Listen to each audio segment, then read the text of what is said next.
Salam qadirli vatandaşlar, salam pehlivan illeşler.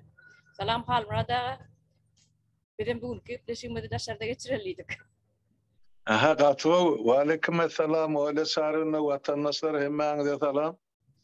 Aýdy berň bolsaň. Hawa halmurada bugünkü pleşimizde ýa-ni Türkmenistanyň talipleri var edy. Yaraly galan talipler var, ýesiz galan talipler var, şular var edy. Bir gurun etip başlasak, soňunda dowam ederiz. Ne Ukrainada öz bilişimizi ýaly bidiňe talibam del onan başga da gatyken, ýa-ni Türkmenistanyň ýaşaýjylary, İş migrantları. ha, Türkmenistanyň raýatlary diýsem bolýardy. Yaşap görenler, işlep görenler, okap görenler sany 10 000'dan geçýär ka diýen. O studentlaryň sany, emma aslynda alanda iş migrantly bilen ýa SSR ýykylynyň soň göçüp gaýdyp ol Ukrainada mesken tutanlar bilen alsaň 30-40 000 adam aralygy diýip alınýardy. Ýöne anyk maglumat ýok, şonular ýaly. Studentlaryň sany 10 000'dan geçýär ka diýdim. Indi şular barada olaňam Ukrainanyň ulu şäherlerken Kharkiv diýdi, Kiýew diýdi, başga da kän şäherler var, Lwów diýdi, şu ýerlerde de ýokary jaýlaryna okap beren biziň Türkmenistan raýatlary, studentleri ýaýran näme Ukrainanyň içine de başga döwletlerde de kän, ýöne Ukrainada da esasy bölegi okuýatlar. Indi şu urs troly bäri, ýa-ni urs troly bäri adamlar ýa-ni bizim studentlerimiz has agrunyna galdy. Bularyň eýesi ýok. Aslında uruşturmasa da eýesi ýok bulan. Ýöne uruşturana dagy bir tama etdik de, näme de bolsa Türkmeniň raýatlarydyr, näme de bolsa Türkmeniň çağalarydyr. Kömek ediler, bulara bir koridor açylyp berler, bir awtobus tutular, iň bolmanda yerli mesni nemeler administrasiýalar bilen gürleşilip, poýezdlaryň bir kisan wagonyny alyp bererler studentleri gaçyrmak çykarmak üçin. Ýöne emma şu bir ekrana çıkıp kritika edýänçä hiç yerden ses çykmady. Şu käbir studentlaryň özleriniň aýdýan datlaryna görä bizde şu pasolstvo ýa-ni konsullugy, ilçixana jaň edýär bolyn trubkany alanoklar, telefon alanoklar diýerler. Alaýsa da biz sizi uğratmadyk, biz sizi getirmedik bärik diýmişler-de okumaga. Indi bu nähili bolýar? Sen Türkmenistanyň ilçisi bolsaň, sen şu Türkmenistanyň raýatlaryna, şu ýurtda ýaşaýan raýatlaryna sen güdüçilik etmeli, sen iýe çykmaly diýen many berýärdi, ilçi diýende. Hemme datlar güdüňi tutmaly, hemme datlary şular ýa situasiýada dagyn bir nähili dagnyk bilen milletimiz, dagnyk diýsem bolýar-da, неподготовленный. Näme bolýar türkmençe? Taýýarlyk. Näme üçin şeýle? Näme üçin bulara ilçi bolsaň, ilçi adamlara ilçixana işgärlerine şular ýaly taýýarlyklar görülmeýär. Uruşturjagyny öňden bäri adamlar bilýär. Bol Rossiýanyň prezidenti bar. Näçe wagtdan bäri 14-nji ýyldan bäri käkelap aýdyp ýörler şolar garşysyna, Ukrainanyň garşysyna kritika sözlerini aýdyp, haýsy islenlik çykyşlaryna, islenlik propaganda programmalaryna da, gepleşiklerine de diňe şolaň agdyny Ukraina garşy sözler aýdylýar-da. Indi ştatlar gödüňe tutular da, men pikirimçe, men ilçi bolsam, men ştatlar gödüňe tutar, men raýatlarym okap ýör, birden uruşturaýsa, sen ilçi bolsaň, sen gepleşikleri, täzelikleri diňleýänsiň, gödüňe tutýansyň ştatlary, birden uruşturaýsa, men raýatlarym näme derkem diýip. Şol pikir etmelilermi? Ine şu Türkmenistanyň şu studentleri yaraly halyny, ýa-ni bilem o askolukdan me atylýan bombalardan me yaraly galyp padwalarda ýaşap, innem çykylgy tapman, men eşitişime görä ýa-ni aýdylýan zatlar biziň ekrana adamy da tutaýmaň diýip saraýamışlar-da, haýyş edýämişler-de şu studentler. Şular barada siz giňişleýin aýdyp berseňiz. Nämeler bolup geçýär? Ýa hal ýagdaýlar näil olan ýerlerde ýaşaýar şu wagtlar. Näme ýetýär olar? Okuwa ýok. Ata ağır ýagdaýlar bolan men öz ýemende kanalymda da bir 5 minut 10 minut bu arada halkymyz bilen paýlaşdym öz pikirimi ýöne ştaýda biraz giňişlirak durup geçmekleri mukaddiýan näsibgaty dogry belletdin. İlçin rolu näme ol o taýda Ukrainada oty bir topar ilçi hany oň içinde bir topar işgä döwletiň hasabyna aýlyk alyp otylar. Olaň bar borçy şu Türkmenistan halkynyň aladasy bolmaly. Şol döwletde şu grażdanlara bir ýerde kömek gerek bolsa şol derle hak diýmäkä maktub kömegi ýetişmeli adam. Gaty dogry belläp geçdiňiz. Ol ýanky bu uruş krizi situasiýa ozalyn bar ömede Ukrainanyň territoriýasynda. Şu başlanandan soňra şular reaksiýa bildiren bolsa, o fevralyň 24-inden bäri indi 3 aýdan gowrak wagt geçdi. Näme üçin biziň grażdanlarymyz, student ýaşlarymyz ýa iş migrantlarymyz ýa asly Türkmenistanly bolup bu oduň içinde galdy. Hani ilçihanyň roly? Näme üçin ol özüni o ýanky prezident diýip atlandyrýan ýanky jenaýatkar toparyň ýol başçysy, terroristlerin ýol başçysy, ol günne ýemedi sağly ulga markaly hökümetiň nämesini geçirdi, ýygnagyny geçirdi. Ol welayet beýdi, bu minister eýdi. Sen sağly ulga geçirjek bolsaň günne halky raport, doklad berip durmaly. Ukrainada näçe adamymyz bar, näçe halat edildi, näçe wepat boldy, näçe ýaraly galyp, bulara näme kömek edildi. Ine halkın aladası bilen ýaşaýan hökümetiň edäýmelice borjy by. Öyle sarym. Artykmys hiç tat ýok. Şu tarapdan hiç tat edilen bular özüne şol siýasy oýun üçin uly takyrda turup Buharest'e çykardylar Rumyniýa 200-300 sany studenti. Onam Aşgabat'a getirip samalyotda düşürüp ine alkışwaryny okudylar elleme. Ay Tanrı ýalkadan bizi halas etdi diýip. O 300 adamy getirensiňiz. Bu taýda ýene 30 000 adam gala oduň içinde. Bulan ykbaly näme? Eger hiç kimiň işi ýok. Ine şu 96-njy güni uruşun. Şular barada aladet diýen ýa bir pikir aýdýan hökümet tarapyndan asla adam ýok. Jurnalistlerim şonu inçeden ýerleýän ýok. Ondan biz özümüz inisiatywamyz bilen şol studentlere çykýas olur, bize çykýa Ukraina grażdanlar, Belarus aklyp, Orsiýetde aklyp biz bilen giýje gündüz gatnaşyp bize kömek edin, halas edin, haýsy ýollar bar, aýdyň diýdi. Atalarymyzdan kömek ýok diýerler. Olşan. Onu uğrada ýa-da birinjine ellerine pulu ýok. Bola ýanynda endi ýanky SWIFT sistemasy, viza sistemasy işlän Orsiýetde de, Belarusda da, Ukrainada pul geçen. Ondan işlän ýanynda iş ýok. Şunu guruluşdum men Belarusda studentler bilen. Ya şolle biz işläýlemizde de iş ýok. Pasportlarymyzyň möhleti guturdy, geçdi, çykdy diýe. Biz şu döwletde ýaşamada hakkymyz, hukukumyz ýok. Polis gelip elimizden tutdy, bir kanun ýaşaýanyz, bir kanun işleýäňiz diýip bize azar barmy berip berdi. Näme diýil? Bütün Belarusda studentleriň ýagdaýy şol. Ukraina şol Ukraina çatına ýene bomba da ýagyp durýarlar, o görgünler. Orsiýet Federasiýasynyň akyllarym şol. Hiç etiniň iýdili güni ýok. Olşan hökümet şulary ýatdan çykardy, sebäp o döwlete ilmli, bilimli ýaşlar gerekken. Ine genosidyň ulusy şo taýda bu milletiň, bu halkyň damagyny pyçak bilen salmak gerekken. Şu halky ilmsiz goýsa şu pyçakdan beterine ýara salyndygy. Ine 30 ýyllap ine halkymyz mankur etdiler. Öz hakyny sorap bilmän oturan dilsiz, agyrsyz bir mahluga wurdylar, bagyşlan bar. Men diýmän mezbur bolýar. Yoksam ataları yurdun içinde studentler. Şu yaşlar. Näme üçin günne var Daşary işler ministrliginden ya hakimlerden, yerli hakimlerden ya prezident Sumowynyň talap eden hakly. Biziň çağalymyzy gaýtaryn diýip.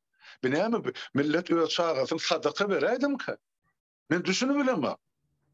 20-nji asyrda internetiň ösen döwründe. Ine şonu etmeseler, gatnaşmasyny, yani bizim ýigitlerimiz keminede goýup durlar. Hasayam habar mediasynda 25-nji maýdan mer Türkmenistany internet ýap. Olar şeýdip ýokary aşağı gidip duran çydyk bagyrsa, indi aşağıdan düzce çydyk. O adam ölen durýar ýa çydyk. Şol görüşýär. Ine näme diýseňiz, ine şol men başga näme düşünýän bu zatlar bolçan. Aýdyber. Ştaýda men şu ine atalar barada aýdasym elýär-de falmada. Ine teň çağalan ukap ýör. Daşarutlarda. o yurtta da ne uruşturdu. Senin şu zatlardan haberin var mı? Ene atasına aydiyan kaşa çağalarını yaralı yatan studentler ene atasına can ediyem ka bizde uruşturup duruş Ukrayna'da şu an 24. fevraldan beri dip aydıp beriyalar mı ka haber var mı kaşalım? Aydıp beriyam olur haber var olsa. Yok, haberleri yok. Aydanaklar sebep son aytsa anırsında en atasını horlayacaklardı hükümet. Şonu aytmam, şu mahar şol yaralı olup daşarı yurda çıkarlar var da men bilýän anık. Şolar garşylan volontörler var Türkmen ýigitlerimiz var. Dabrawol meýletin işler şu halkymyza kömek bolsun diýip garşylap şolar hemmesinden üçüne oturan adamlarımız var. Ýerinde Polşada da var, Nemislarda da var, Şweýçada da özümüz garşylajak gerek bolsa ýöne bular garşylap bular bilen öňünden çykyp äkidip oturan adamlar bardy. Şolun aytlarını adımız bir tutayma görün, aytma görün diýär. Özlerim yaralı, iriňle giden yaralarım var enamın. Hep näçe hepdeler bir yaradan soň bular leşen ýalmandylar. Ölse de sesini çıkarman öljek Türkmen. Ene şoňa Halmada bir gat bardy. Ne şu medisina nukdaýnadan seredende eger adam yaralanan olsa, olam beceri almayan olsa, şu yaralanan yere iriň infeksiýa düşýärdi. Infeksiýa düşüp o ýanky yara iriňläp başlaýar. Bir iriňlän yara gitdigiçe de abses dörýär otaýdy.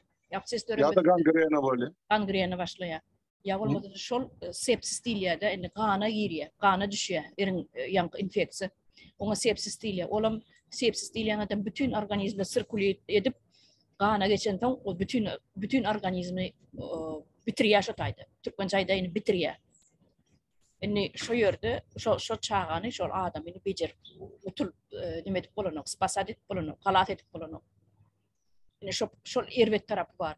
Sepsis bolsa gutordyk, halat edip bolanok. Indi şu bidinkilengem Türkmenlengem içinde studentler arasında medisina institutunda gadyny okap ýörenler bardyr. Belki bir-birine kömek edýänler ýa iň bolmanda ýöneköýçi bir antibiotik alyp urdurup bilýänler ýa içip tabletka içip bilýänler şu infeksiýadan goranmak üçin. Şu tatlary nähilka şu studentlerin ýagdaýyny, ýa medisina derman ýagdaýy. Şu yaralarny aydyp beren şol arada akademik humanitary hükümet var. Şoň ýarsyna bolýar derman da ölçäri. Şonuň bir hepde ýetirmän ullun ýaýratdylar. Şu biziň ýertip berenji lokal ýerimizde. Derman gatçylygy gaty uly şu mahal Ukrainada. Hep uruş gidip duran ýurtda yaraly köp. Oňa da esasy da birinji kömek dermanlary gerek da bint diýdi, näme diýdi, kol bir ýanky yarany ýuwuju ýemeler gerek o arasalaýjy sterilizasiya etmek için. Kara şol yok, yetenek şol için şol iriňläp gideni biziň studentlerimizde yetmälik için birinciden, ikinciden o taýda Harkova hem köp ýere hem teptekid edilen. Biziň studentlerimiz şo taýdalar. Türkmenistanyň giden studentler köpesi Harkova şäherinde okuýar. Bu SSR zamanyndan şeýledi. Näme üçin? Harkowyň ýokary okuw jaýlaryna berilýän bilim, ýa şol inženerlik uğru bolsun, näme bolsun, şolara Türkmenistanyna talap bar, ýa orun bar, ýa iş bar. Şoň üçin şo tak gidip okuýaly bizimkiler. Şähermi? Bilýän şo Harkowda gaty güýçlü nimeler bardy. Uzlar bardy. Onun bir döwürçe okap galyp şo taýda mogolumçylyk edip beren türkmenlerimiz ama men klassdaşymyň biri we bilemok şuma barmy ýokmy diýerim. Ol şo taýda galyp mogolum bolup Harkowda ýerde. Diýjek bolýan zatym indi gören özü yerli halk Ukrainler, Harkowlar gaçyp gelirler barmy berdi Şweýçarda da ýaşap görürler. Olar ilki şo şäherden çykyp o ýerlerine öz garyndaşlaryna, dost ýarlaryna göçüp gitdiler-de. Şu uruşdan gaçyp bombadan. Bizimkiler niýe gitsin? Kime barsın, kime arzyny aýtsyn? Ilçhana el etmändim soň. Ata bulardan habar tutmandan soň. Ene 25-nji maýdan bäri o çağalar internetden hem kestiler öýler. Bilenim habarlaşyp bilen aklar. Ýöne şonu diýen atalardymy boty. Şonu da milletimizdimi boty. Biz ya ýurdu halat edeller. Ay janyň watandaşlar ýurtdan öňürçü şu ýaşlar halat edeli. Şular biziň gelejegimiz. Şular okap bilim alıp ýurda ýygyna bar, döwlete aňyrlaryna tigirläp gitmeli ýaşlar şu. Şuun kun bulary okun aşağını bomban aşağını goýup erti görjegimiz näme bizim? Ýa-hil millet borluk olsa men hayran galen gece günlü şu pikirler kellemde bir adam 10 adam bolsa gidip eline tutup öýüme getirýärdim diýen. O 30 mı 40 mı adam biz nädip özümüz eýelik edeli ol döwletiň işi, hökümetiň işi. Bu bir gurumaçylykly edilmeli iş. Bu bir gezekli kampaniýa, bir güllükden telewizor çykyp aýtdyk bol, aýda sanda koýasan näde gazaklar aýtdyň diýdin guturdy. Mesele sözülen onu ýok ben çözmeli. Biz ýöne kep meseleni açyp berýär, aýdyp berýär. Ine şu iriňläp duran ýary şunu bizim bejermegimiz gerek. Watandaşlar şonu aýdýar biz. Muhim meselem. Halmurada bir nimerak bir gelişiksizrä bolsa bir sorag berýän. Ine siz Ukrainaly raýatlary allyňyz öýüňizde. Men o zatlary bilýän, siz aýdýanam dersiňiz ekranyna ýöne men bilýän. Öýüňizde saklap ýörsiňiz näçe adam bilemok, onuň näçe adam bar öýdýän. Ýöne inni biziň başga ekrana çykyp ýanky näme diýen, aktivist diýenmi, oppozisioner diýenmi, ýa jurnalistmi, publisistmi, bularyň hemmesini hasaba alanmada şular ýaly Hudaýyň öňünde näme de bolsa bir ýagşylyk edeýin diýip hiç olmana başgalardylar mı kadiýanna başgalardymy kaşulary ne şu uruş gidip durýan türkmeniň raýatlarym şu okun aşagynda galdy Ukrainada şolaň bir hiç olmana 5-10 adamyny öýüne alyp teredip bilen okmuka wagtlaýynça tered diýenler barmyka şolaň içinde men fikrimçe bulan käbirinin 5 wagt namadan başga çykýar. Ýöne ýagşylyk çykmaýar. Käbirinin. Aýdyp oturmaýyn bolyn, ýüregime aýýar şo okun aşagynda galan raýatlamda ýüregime aýýar. Menini ikillep kömek etjek şolara getirjegem öýümde onuň näşe bolmasa 20 denem teretjek ýöne granitsa geçmek Türkmenistanyň bäri ýa-ni Ukrainadan bäri geçmek kyn. Amerika ýagdaýy kyn. Viza alyp bolanok. Günümüzde samolyot uçanok ya Ýewropaň içi ýaly poýda minip ya awtobusa minip ya taksa minip baraýy mala ýerdäle o ýurtdan bu ýurda ine Brüssel diýdi, beýleki Belgiýa diýdi, Germaniýa diýdi, Fransa diýdi arasyndan gezip görmeliler elektriçka minip. Ýewropaň içini bilýän ya awtobusa minip ekidip durýar. O ýurtdan bu ýurda bir şol elinde viza bolsa, Schengen viza bolsa, ine edil häzir şu viza tereden oklar. Edil Ýewropaň içinde häzir elinde viza ýok bolsa, Ukrainadan gelýän bolsa sen geçirýärler. Pasportyňa seredýän ýok. Şu talpa bilen, şu üçmek adamlar bilen müňläp adamlar bilen geçirip durlar. Sen vizaň daşy elindäki pasportyň soňy geçenem bolsa sereden oklar. Hiç azar beren oklar Ukrainadan gelýän isen. Sebäbi Ukrainaň içindäki çatlarda 50 sanmy 50 denem kän şu 50 töwerek bardyr çatlarda oturýanlar. Kherson oblastynyň çaty bar, Lvovda bar, Kharkivň bar, beýleki Kiýew bar, kän şäherler bar. Olaryň hersiniň bölek çatlary bar. Çykma çaty bar. Wybratsiýa diýär, çykma çaty. Ýa-da bardyňyzmy diýär, baran çatlaň. Daýyhalymy diýip çat bar. Şoňal çatlary bar. Indi şolar gidenler näýil usuller bilen gidýärler, aýdýarlar, gelenler baran ýerine Polşa baran bolsa, Bolgariýa baran bolsa, bardyňyzmy barandan çatlary bar. Geldik ine sagaman diýip şoňaly. Öz çatlaryň öz uslowiýasy bar. Meselem ona aýtmak bolanok, bardykmy sagaman hawa bardyk plan, çysda plan ýerde diýip aýtsaň bolýar. Başgalary goşmak bolanok çatyň içinde aýryp taşlaýarlar da, ýa-ni başgalary ýazsaň. Diňe şolar barada informasiýa bar. Şu giden çatlaň içinde oturýan, men hiç boşlamakda diňe dinläp oturýanna. Bolin şu men aýdýanna bir türkmen halkynyň aladagyny edýän ýokmuka? Ine şolar aýdýar, şol içindäki çatyn içindäkiler. Eliň dokumentsy moda geçirip durar häzir Ukrainadan diýip neme granitsa bar. Granitsyny geçirýän ekenler, çağılan zadyň pasport ýok, manam däldiňe şahatnama zat bar bolsa bol. Daşy oňa da sereden oklar diýär. Geçiň diýip geçirip durlar diýär. Ýöne şol okupirowany territoriýalar bar, ýa-ni okupasiýa nemen Russiýaň gurşap alan okupirowany territoriýalar bar. O taýda blokpostlar bar diýär. Men hakyky elim ýüregime goýup aýdýan, hakyky men öz garnaşlarym görüň berýär. Blokpostlar bar. Diňe bir kiçijek şäheriň, Kherson şäheriň içinde 8 sany Rossiyski blokpostlar var diye. Hersinde de pul verip geçmeli ya. Gördün? Korrupsiya. Ine Putin'in nemesi. Ine men yokurumdan Allah var. Men şuna öz qarnaşlama ayıp beriye. Şotadan geçmek için her posta blokposta pul verip geçmeli ya. Onun başka da tanışlanma men o şehrin içinde. Başka da tanışlanma. Olara mene bir Gruziya geçiptir. Dünyanın haberlaştım da. Sağaman bardınız mı da diyem o dedi. Ne adık geçtiniz diyem. Ne 8 blokposttan şeyde pul verip geçtik dedi. Taksislere dedi $300 veriyen onu Gruziya getiriyor diye. Gruziya graniçesi içinde. Yöne diye her blokposta diye bermeli pulunu verip geçiyor diye. Bermeli pulunu verip geçmeli diye. Ödlerim bir arak oğurya diye. Yöne bizimkilerde ısloyu var diye. Arak vermek bolonu sallatlara deyip diye. Arak verem dok diye. Yöne ölüp yatırdır arak deyip diye. Pulunu meter. Ya o tayda sen kulluk edip bir yerde ılak gidip magazine gidip arak alıp içilmeyen de. Sallat şolar ya 18 yaşlı 20 yaşlı çağalar sallatlar yani ortalan içmeyene öğrenen çağalar. Söyledin mi? Kalmada çağılıklı ya nime dayalı yalar. Ortalar halkını, öz milletini çağılıktan arak deyip ölüp yatırlar diye blokpostlarda vermeyen diye arak. Şu şoförler ayacağımışım. Veraymen yanınıza alayman diye fınkuların bağırlıya diye de. Veraymen diye alayman yanınıza arak deyip ayacağız diye. Dine pul verip geçeni kendileri. Söyledin. Muhtuna da yok. Söyledin. Sen öz canını okun aşağına kalasın gelmese öz canını kurtarmak için ortalara pul verip geçeni keni. Yine живой свидетель ölmedik adamlar aydı oturuyor. Onun men koyan videolarımın aşağısında komentar yazıyorlar. Siz ortalara karşı propaganda yürüdüğünüz deyip. Propaganda yürüdüm yok. Biz hakikat aydıp beriyiz. Bizim hakikat gözümüzden görüp okuyan atlamada, isteyen atlamada, tanışlamadan aydıp beriyen atları. Karnaşlamadan aydıp beriyen atları. Şulatlar aydıp beriyiz biz.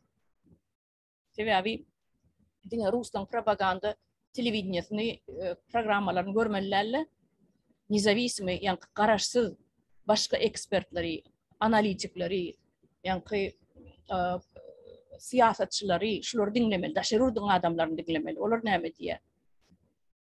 Dinle orsun kıyın dinlemeliler. Orsun kıyın dinlesen, ana zomba yaşık. 140 milyon adam ana zombi yirvinli. Orsette. Şu orsetin propaganda televizyasını dinlep 24/7 şolong propaganda programmalar dinlep ana inni gepin düşünürüp bolanok olur. Diyene dün bir gep seyrettim. Inni adamlar korkman yaşıl lente çıkan ekenler köçeleri, bağları bolsun, stolbalar bolsun, ya bir drone bir nime afişalar bolsun şolong nimesi ya astanovkaların nimesine şu bir yerde bir palka olsa, ağaç olsa, yene olsa tam çıkan ekenler korkman. Yaşıl lente bu ne hemen anlatıyor? Mıyı kaçayım baynu diye anlatıyor diye. Bir urşa karşı diye anlatıyor diye. Yaşıl lente çık inni diye ön korkuyadık diye. İnni hoş o lente köpülüp başladı ortadan içinde diye. Neyse. Yani hemmeler zambir vannam derken arasında barakene. Kelleti tak zayalanmadık. Beynisi zayalanmadık adamlar barakene arasında. Ene şol men yankı Avrupa'da oturan bizim vatandaşlarımız var. Dövdülerini Türkmenistan'ın yeni de mürayet menni gurlayanlar var. Şolar Rus Türkmen yankı studentleri vardı. Alada ideal mi kaşo? Şotayda okun aşağına kalan nemeleri vardı. Bizim mürayetlerimiz vardı. Şoları seyrettim, kömek etsem ya üyüne getirsem. Avrupa'da yaşa oturanlar neme hatta o taydan geçmek. Amerika gelen yerler. Amerika'da bir yaşamayan olsam ben Avrupa'da yaşayamazsam kömek ederdim. Getirirdim üyüme. Öyle çağırın. Üyümü boşatıp verip giderdim. Öyle çağırın. Tanışmıkta yaşardım bir vaktlayınca bir 3 ay. Hem de yolu koyulayanca, onları işe giriyanca, yol uğrunu öğreniyanca, İngolman'la belki bir değişli orada paso bir alıp bileceği var, orada paso bir aliye alıp başlayancalar kömek ederdim. Ya bizim vatandaşlarımız şolar yalı yüreği daştan mı ka? Yeme öyle çağırın. Birinciden sen özünü şonsuzdan katı köp kemege de otuyorsunuz. Türkmenistanlı vatandaşlarımıza da Ukrayna'da hana humanitar kömeğe uğrattığı sağ olun Tanrı yalkasın. Onu iyi bilmese de biz biliyoruz. diyecek bolýandadım. Inni olur näme kömek edýär, etjek, edenat, olum öz ansabyna goýýasa, Ýewropada ýaşap bereler, etjek bolsa şu döwre çelli ederdiler. O mundan aňyrda bular demede ortalyk pozisiýany saklap durlardy. Şu haýsy tarap ýeňse şu tarapa ýykyljakdy. Şaň o eger Russiýadan atorysem çyksa, ha, ine bizine Putiniň tarapdarydyk. O şoň üçin Ukrainada bolýan zatlara sesimiz çykarman oturduk diýjekler. Ýok, Ukraina ýeňse biz içimizden Allahdan dilek edýärdik. Ukrainalar ýeňse. Ine bu nähilli baýdy. Bir kümsüklük adamlar şu içindäki duýgulary şol. Men bularda insanlyk duýgudaşlygyň badyr diýip pikir edemek dogrusyny aýtsam. Bolçany bu uruşam derden çekinmelerde bular emmediňe şol beýleki adamlaryň ýa jemgyýetiň hasabyna ýaşamagy öwrenen adamlar onun üçin halkyň, döwletiň, milletiň aladasy bulary bildirýän ýeri ýok. Tapawdy nämeden öz halkyň boldy, ýa türkmen halky boldy, ýa Ukrain boldy, beýleki halk boldy. Şumal ejir çekip oturan şolar, uruşuň içinde şolar. Ýa bir döwür biz hemme bir saýyzda duran adamlar. Eger şu watançylyk uruşuny wepat bolan adamlar sanyny alsan, Belarus, Ukraina bilen Belarusdan başga şolar ikisinden başga Slavian halkynyň içinde Orsiýetde 10% ýok şolaryň garşysyna millet sanyny alandy. Şol uruşda wepat bolan ýa gatnaşarlar. Gyrdylar akylsyn faşistler Ukraina 4-den beri gitdi şol uruşda. Ukraina kam şoň ýaly. O innem bu kun näzeret bir-birlerine ene doganyp atlandyrylýan ikisem ýanky Slavian milleti, ikisem ýanky ortodoks bu. Ne? Şo bir şolar ýazyny territoriýa üçin şo milletiň üstüne şoýdy. Sen näme territoriýaň azmy Orsiýada gözüňi tutup aýdýan. Yer şarynyň 6dan bir territoriýasy elinde. 140 milyon adamyň bilen. Almada şolan bir şäherinden başga şäherine çenli samolyotda 7 sagat uçmaly. Şol aralyklar boş olan territoriýasy ýetmezligi diýämi? Ya milleti sygan okmy? Ya Hytaý ýaly bir köçetinde 7 milyon 5 milyon adam bamy? Ularda näme ýetenek bolan? Ortadan öz barja ýerine mä oranoklar mekteplerine görýän daşynyň soğuklary gopuşyp ýatyr. Ol çağılan nime 9-njy maýda bir haýsy region ýadmyşyň Ijevsk näme bir regionda paradam däli bayramçylyk geçirýär. Ýokarty kryşasy kopum ýykym ýumrum bir zdaniýaň öňünde nime dipdirler. Stena ýaly bir sahna ýaly dip baýdak zat atışdyrypdyrlar. 9-njy maýa bagyşlap şu taýda hor çağılar zatlar ol aýdyp dururlar. Bunu görseň bir nigsiň agyrýar, bir Afrikaň bir iň garyp bir döwletine meňdiýär. Gater we göz gyny. Ol görseň sahnada duran çağajyklaryň aýdyp duruşy, daşynaky otag baýdak bilen beýlen bolup durar, soğuklary gopup ýatyr, kryşatam ýok, şifr zady ýok. Ýykan edil bomba düşenýärler. Bomba düşenýärler. Ýöne men Ukraina her ýyl gidip gelip durna. Deňeşdirýän goýun olan ötüşi gaty gowy öňdedi, ýokardydy. Gaty öňdedi, Orsiýada seredende. Ýöne Orsiýet näme üçin ünslerenok bu zatlary? Özüniň territoriýasyny bejerenok. Ýol ýok. Ýöremene çakynak ýol ýok. Bir şäherden bir pasyolokdan başga bir paýdaly bir pasyolokdan beýlek pasyologa gitmäge ýol ýok. Any bilen ýerli häkimlikleri, nirä diýablar, ýerli administrasiýalary ýa-da şu Gurban ulaýçylar ýaldyň aşakdan pul ýygnap, halkdan pul ýygnap, äkidip ýokary geçirip dururlarmy? Ýol bir bejeräýmeli. Bir 2 maşin şu bir köçätini 2 maşin asfalt, 3 maşin asfalt oda şoýatdy. Şu derejede utoran, şu derejede tanqidli ýa diýim watandaşlar bilen käbir kategoriýalar. O görseň tanqidlama diýerler. Parad bayramçylyk aýdym konsert geçirilip duran sahnasyna bir terediň. Sahna bir terediň. Şiýpirgady gopup duran bir zdaniýa, bir teatr mesni owaň bir region bir teatr bulaýmy owa däl ol. Bir rayonny pasyol, rayonny sentr Ijevsk diýip o şu taýdaky teatryň gözgyny ýagdaýyna serediň. Ýokartynyň kryşasam ýok. Şoň öňünde de durup dururlar da aýdym sade edip dururlar. 9-njy maýa. Ýa bayramçılığa yeňişe bagışlan.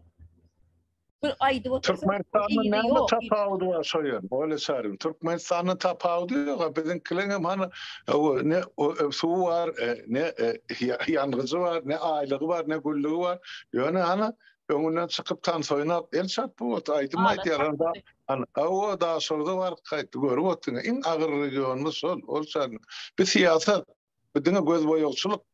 Yine bir ýa-da isverdim men Almyrada 9-njy şu neme bu torduş bolla düýnüň uňlukda mektep toňkujaň ene şonuň bir kunyň şu watan programmalaryna seretdim ony aýagalyna her welaýatyň häkimi bunu daklat berýär. Daklat edýär. Onom diýe yerlerdäki mekteplerdäki ýokary klas okuwçylaryň toňkujagyny üstünlükli talaba laýyk diýär. Yani menin kawyçkaň içinde aýdyn talaba laýyk geçirmeli diýip tapşyryk berilýär bulara. Bulara men daklat edýär. Beredin bolýandatlary. Yerli häkimlik inni şoňa daklat edýär. Şoňa taýýarlyk görýär. Indi bu buyruk beren bolmaly. Şo talaba laýyk mekteplerdäki toňkujaňlar talaba laýyk geçirmeli. Bular meni oturup pikir edýänler. Bu inni prezidentin borçlarynyň birisi mi mekteplerde çağalan toňkujagyna çen jogap bermeli. Häkimlik jogap beren o zatlara hiç wagtdan beýle däl. Oň üçin yerli bilim müdürlükleri var. Rayon bolsa özüniň rayono diýe, oblast oblano diýe. Türkmençede yerli müdürlükde, welaýat müdürlügi näme ya etraf müdürlügi bilime şolar jogap berýär. Ýöne olaram hiç mahal goşulan okdylar. Mektebiň direktory var. Toňkujaň bellenýän güni var. Ha okuwçylar ýygnaşýa aýdym sadece ýigitşä boldy. Ony prezidente barıp ýetipdir ol. Men köpdenlerin ferem okdumda. Ýöne şu düýnüňlükde diňlän adam meni haýran galyrdy. Inni orta bilim ýanky berýän mektepleriň toňkujaňlaryna nähili ýagdaýda nädip bolsa prezident goşulyp başlapdyr. Şu arada men sizden interview isleýän bir kommentary bermem gerek. Nädip beýle derejä ýetdi? Meni prezident adam bilimiň şol toňkujaňyna goşulýar. Ýeme-de bularyň 30 ýyllap bolşarny halkymyzyň aňyny zäherläp gelýär. Indi soňky döwürde internet el ýeterli bolany bäri endi çağalaram birazajyk şol öňler daşary döwleti ýurdu görmesede şu internetiň üstü bilen daşary ýurtly ýanky ýagdaýlary, habarlary, medeniýeti ýaşaýşy görüp durlarda. Indi şoňa da ymtylýar adama mahsus häsiýet ýeme gowy durmuşa ymtylmak ýaty durmuşa jahan keşdelige bir atyk pozitiv pikirler ýardylar. Indi şonu görüp bular nädip şo çağıran ruhuny öldürmeli. Atasa her zat etdi. Ata ýadygarlyk dikdi, ite ýadygarlyk dikdi ýöne adamlar innemetde halky. Indi muň dogmasy näme diýe? Indi şu mektebiň soňkujagy. Men näme bilen baglaşdyrýar? Bir ýanky 40-njy ýyllarda 33-njy ýyllardan Hitler häkimeti basyp alandan soň şol ýanky Hitler Jugend diýip bilen bir hereketi döredi okuwçylar. Mektep okuwçylar, çağalar, yetkinjekler şoňa ýanky weparlyk barada Hitler'e ene kasam içip marş geçirip ýanky muňa dörlü terde tagdim edip ene şeýdip ene faşizmi ýanky döwlet derejesine siýasata ýetişdirdiler. Şoň üçin de şu çağalar yetkinjekler bar. Ine bilem 11-nji klasyň çağalar eýem bilir 17-18 ýaşanyň içindäki yetkinjekler. Erti bilir ine döwletiň dürli işini 5 ýyldan 10 ýyl gatnaşyp işleşmeli adamlar. Şoň üçin şunuň aňyny zäherleýärler. Olam soňky janda çykyş edip aýdýar, ay biziň beýik nämämiz arkadamyz, ay näme serdary döwletim sag bolsun. Diňe şolar bolan üçin klaslar da mail barmysyn, hat ýazylýarmysyn, kitap okulýarmysyn. Ine diňe şoň emri bilen başgasy ýok. Şo düşünjän şoň kıyaslan aňyna goýýar. Şolaryň köpüsi erti ata bolmaly, gyzamyz gelin bolmaly.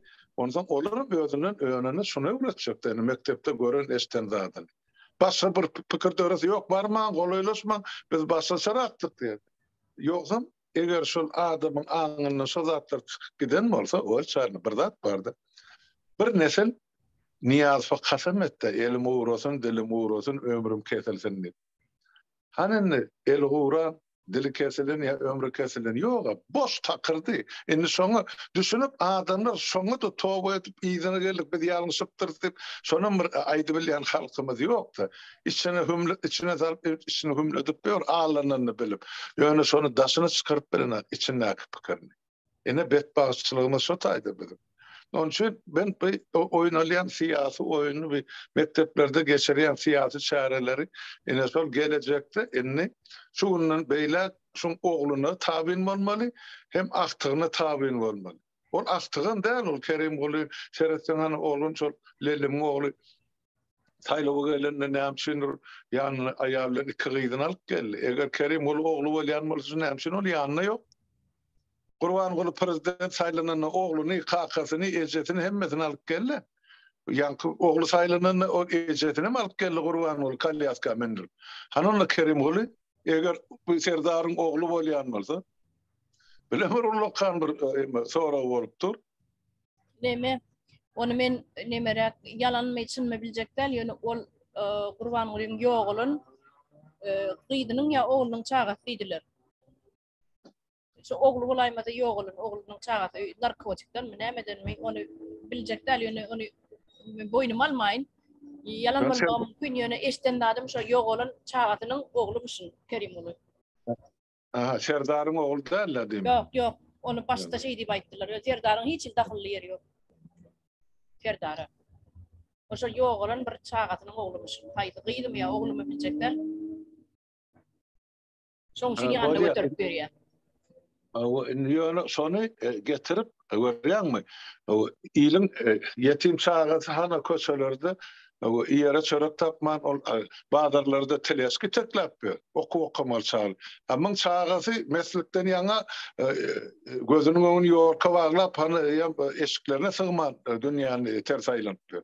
Onu bir tayda bir denglik var mı? Adalet var mı? Men şu bara bir taday desim geliyor. Katı bir zeri taday desim geliyor ştayda kalmada. Yine şu bizdiyse ne konsulluk eden edip diyor, haysi yurt, senet yurtta olsa da eden edip diyor da, dinle şu Amerika'daki eden edip bilen o. Amerika'daki eden edip bilen o şular yali. Teyab on taşından barıp biz daşlak kaydıyız. Taşından barıp daşlak kaydı biliyaz. Amerikan pasol hiç de bilen o, edivim bilmeye. On derrev yoğunu yan polya berdi. On Türkmenistan çözmez ştayda bardad etse, ştayda yoğunu yan polya onu millet eder berdaki. Bardad edik görsün, yönü neyme, başka devletlerdekiler ne edenledik diyor, ne Ukrayna olsun, Belarus olsun, Rusya olsun, Türkiye olsun, Türkmen'den nerede köp yeri var olsa, şu yerde de korrupsiyanı öldürücü emeli yağdayda döredipdirler. O konsullukla öldürü, yani ilçihanalan. Bunları pul kazanyan yere urupdurlar. Bir tüslü pul kazanyan yer bolýar. Maşinkada pul piçat edýän ýer, pul kazanyan yer. Şoňa urupdurlar. Kazanç çeşmesine urupdurlar da devlet edarasına ediliyor. Kazanç çeşmeye urupdurlar. Bunun mara. O zaman köplös bütün postsovet respublikalarına vardır o. Türkiye'de näme enne şol ýa berim gökden yol ýasar diýdi. Öldürmi al diýip nüşmal millet öýüne gaýtmak üçin $3000 diýse de berjek, $5000 diýse de. Ben öýüne gitsem moli, barsam moli, baranda ýene de aşmaşalan öňünde oturmaly sen. Näme o çözgüt bollugy derler. Yok, onun mara. Sen şonu näme üçin berýän? Onunla gaýtym öz hak hukugyň sonra talap etdiýsen, sen goşulma, sen maňa pul bermäne, mäskil berýän diýerler. Sen men berjek pulma mäskil berýän, men niýe şu pul berip ýögdi bilýärdim, sen agdyň açmadyk bolsaň diýerdi. Deredin, meni pul bermäne mäskil berýän diýer. Öz hak hukugyny soramakdan geçen, pul berjek de gitjek de, eýtjek. O sen näme üçin başga birini eklemelisin? Näme üçin başga bir olar işlemen pul gazanyp oturýar, işlemen çağasyny ekläp oturýar. Näme üçin sen der döküp eşek ýaly işläp 24-7 sagatlap işläp pul gazanyp o puluňa sen bir haramdadalary bermeli, olaryň çağasyny eklemeli. Näme üçin? Han adalet. Doğru. Men şu taýda bir aýtjak ýanky iň berur aýtjak diýen adamma. Şu konsulluklyň ilçihanalyň näme üçin şularyň ideýan pysdypjyklaryny izarlayan bizde jurnalist ýok. Iň esas sorag mene şu size şu günkü. Näme üçin bizde şu jurnalistler ýok? Bir howsçyn jurnalistler çykmamy orta. Mene şu ilçihanalyň ideýan pysdypjyklaryny üstüne açyp zat edip mene göz görtüle pul alyp otyrlar. Biledi $3000 satýarlar, $2000 satýarlar Türkiýede. Türkmenistana biledi. $200 biledi, $2000-$3000 satýarlar. Ana şu zatlaryň üstüne açyp berjek bizde jurnalistler çykmamy orta. Bizde okuyan ýokmu türkmeniň içinde jurnalist? Öňkü Sowet Soýuzynyň jurnalistlerine gömýäs. Olar jurnalist däl. Olar gömýäs, olar halka hiç açanan peýdaliş etmediler. Ýöne indi täzesi döremezmi türkmeniň içinde? Şu zatlaryň üstüne açyp şularyň näme orta çykaryp maskara edip ýa-da kritika edip duran bir näme jurnalistlerimiz orta çykmazmy? Yaşlaryň içine döremezmi? Eline kamera alıp ya gizli kamera alıp edip ýörler ýa-ni görýär. Ya interview alyp bilmese de izinle gowlap bir söz aljak bolup eli mikrofonyny izinle gowlayan nemeler bar. Korrespondentler hanşalar ýa döremezmi? Endi dünkü gedekde ýygyna gidýärde Lavrov bir parkyň içinde. Olam haýwanat bagy ýa park bolmaly. O taýda da Marina Zakharova we onun kaptanına beylekler var. Lavrov çıkışdı ya o taýda Pavlin var. Pavlin uş we edip gygyr ýa-da. Hater ve tesbata o goýun mälan ýalma edip odan uşwan keser we Tawus. Türkmençe tawus. Aman odan uş, gaty odan uşwan keser we edil goýunyň kıyaly tesbata mä dip gygyr ýa. Olam gurlap bilmän dol. Agdyna çya bolin Lavrov agdyna çya bolin wele ýa-da olam. Onu ýanragna bolmaly. Onu taşta gura mikrofon olan sesini gowalyady. Ulam sesini aýtmasyn goýupdy, ýöre urady bolin izinle korrespondentler gyýgyrýar. Han siz näme diýdiňiz? Siz bir zan soragmady, siz maňa jogap berjekdämi diýýär. Lavrov gyýgyrýar. Sen gitdi Pavlin bilen gürleşdi. Seredin näil grup adam. Gelişiksiz gaty özüniň derejesini şo taýda peterişirdi. Korrespondentlere, jurnalistlere jogap bermedi. Gidin de siz ýa soragyňyz bolsa Pavline berin diýär. Tawusa berin soragyňyz diýär. Ödem ügürlmen gürläp gidip barýaka gürleýär ödem. Seredin näil unijat etdi adamlary petetişirýär. Töwrenek adamlary bu Putiniň özi ýaly töwrenek adamlarym äskiren oklar. Seredin 5 manatdan garna doýan ýanky şuňa çenni pula gömülip oturan adamlar barda. Okurdygyny, kekirdigine çenni. Adam şu derejede pulu vlast ýanky häkimlik näme diýilýär vlast türkmençe Hakimiyet. Hakimiyet böyle vlast bolsa. Hakimiyet bir el alan soňlar başgalary äsgermezlik bir duýgular gelýändir-de bir ýerden bilemok. Inni şonu aýdaýyn edim, jurnalistler näme üçin ýok, bizi dörärmi, döremezmi? Ýa-ma öyle çarýarny. Türkmeniň bir sözi bar da, ýaşy niýet ýarym döwletdi. Bolar elbetde, täze Türkmenistanyň içinde täze pikirlenýän modern dünýäň jurnalistleri emele gelir. Şoň gelmegine biz garaşyp otyr, sebäp şolar bolmasa ýanky azat erkin metbuat hakimiyetiň 4-nji şahsy hasap edilýär. Bilýärmi? Şoň üçin hökmen bolaýmaly. Şo bolmasa näme üçin Amerikadyr, ýa-ni Ýewropadyr, azatdyr, erkindir. Sebäp şu taýda azat erkin metbuat bar, azat erkin jurnalistler bar. Şu gurrunlar ikimiz etmeliler hakykatda. Onu diploma alan, şu lugurdan bilim alan, şu meselen inçeden çözüp biljek jurnalistler etmeli hakykatda. Ýöne sen dogry belläkkäşdiň, ol Sowet zamanyny bilim alan jurnalistler hojaýlary ýeterlik. Olar insap üçin işleýän haklarda olar diňe pul üçin işleýär, dogrusyny aýtsak. Şu mugdyna makala ýazan jurnalist ynanaýyň 30 ýyllar men ýeke birine sataşmam. Şu halkyma bolsun diýip bir makalany mugdy ýazan men görmedim. Onu aýtmak gerek. Olam ýene de minnetli halka, ine minnet edýäli men siz üçin ýazdym, ay men plan şeýle näme etdim, men plan boldum. Halkyň ona bergisi bar ýaly. Etsen sen öz şahsy ambisiýaň üçin edensiň, öz arzu, niýetiň, öz göz öňüne tutan watanyň ýa ýurdun Ya maksadın üçün edensin. On birine men minnet üçün edilen iş yok. On kadırgınmatam yok, hümmetim yok. Ya gereğim yok olur yani işin. Faktiski. Yöne hükmen bonur ol sizin aydiyan zatlanır. Barım eyyam. Yöne so jurnalistlerin etmeli işini şuun kun öğünü görüp otursunlar. Bizim şol yankı mi ikigulluğumu yuvaş-yuvaştan şu zatların üstüne açıp halka yetirip otu. Yine de hana kurucu hükümetimiz, yaşlarımız hana haber mass medyana çıvotuylar. Halat etişkan bir adından. Bolli. O binema jurnalistikan başlangıcı değil mi?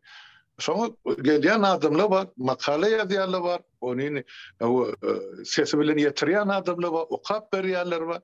Yavaş-yavaştan taplanır, o şeyler getirir. Biz bir günde bu çeşmeni, 30 yıllar gömülen çeşmeni durulap bilecek gel. Yavaş-yavaştan üstüne açmalılar, kat var kat.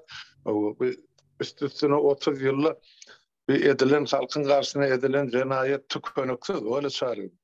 Yani 50 yarın kan. 50 yarın cenayetin en ağırı ya ulusu. Şunun için ne de şunu ederler çöllü mal vakıp verin çopan ya yere kıpıyorum dayhanne.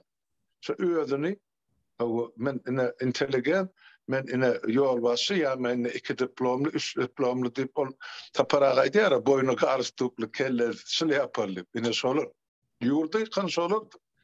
Bas işçi bilen dayhan gelip bulan yurdan yıkana. Onu bir para ödümüz tayarlamalı. Bir kısan jurnalist tayarlamalı. Olur karaşsız jurnalistler olmalı. Sebebi önkü jurnalistlerin alan bilimi şu Sovet Soyuzu'nu ödlerine kıvaptaş edip şolong programmasını düzülün, şolong programmasını alan, şolong bilimini alan, şolara gerekli ödünü tavin edip tayarlanan yankı jurnalistler. Bunları ayırmalı. Bunları hasap edip olmaz jurnalistik. Sebebi jurnalist diyen adam nime olmalı? Karaşsız olmalı. Hiçbir tarafa karaşsız ödünün derine o işlerini alıp barmalı. Doğru öyle şey. Yalak olmalı. Eni şu yerde tamamlaysak nece halmada? Bolar öyle san näme diýseniz men siz bilen howanyga gowakan ne görnüp dur laplan diýen şuň howalany gata otan görnýär. Sağ olun. Bilen bir gün menem sal meydana tokoyda da atdy ya derýan deňiň moýuna enne kinçerýülemizin bir näsip bolsa şeýerlerde geçirer. Bolýa sağ olun olçan bu bayramçylyk Amerikada o menem gutlayan o bütün halky şol üçin şo halkyň içinde sizden maşgalaryňyz bilen saglyk esasy da can sağlyk hem mäňde maşgalaryňyz işiňizde üstünlük sağlykda görşelik watandaşlar sizden sağ oturun habarlaşyp durar. Bolýa sağ olun watandaşlar.